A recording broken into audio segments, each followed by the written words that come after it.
Now let's talk about what is Six Sigma.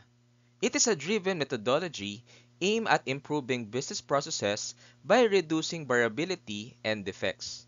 The primary goal of Six Sigma is to achieve near perfection in process performance, often quantified as no more than 3.4 defects per million opportunities.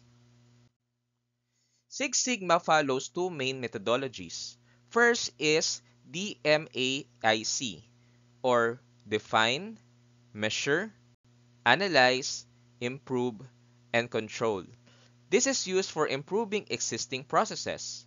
Second is DMADV, which is define, measure, analyze, design, and verify. This is used for creating new process designs or products. Let's have an application done by General Electric. First is define.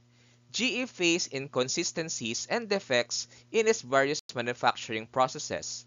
Their goals were to reduce defects, improve process efficiency, and increase customer satisfaction.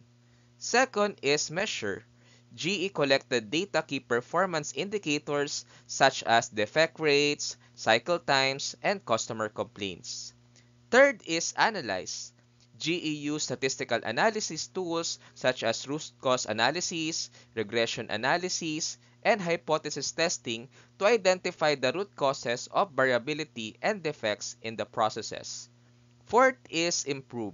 Solutions were designed, and this included process redesign, better supplier management, and employee training. And fifth is control. GE set up monitoring systems, developed standard operating procedures, and regularly reviewing process performance. Thank you and happy learning.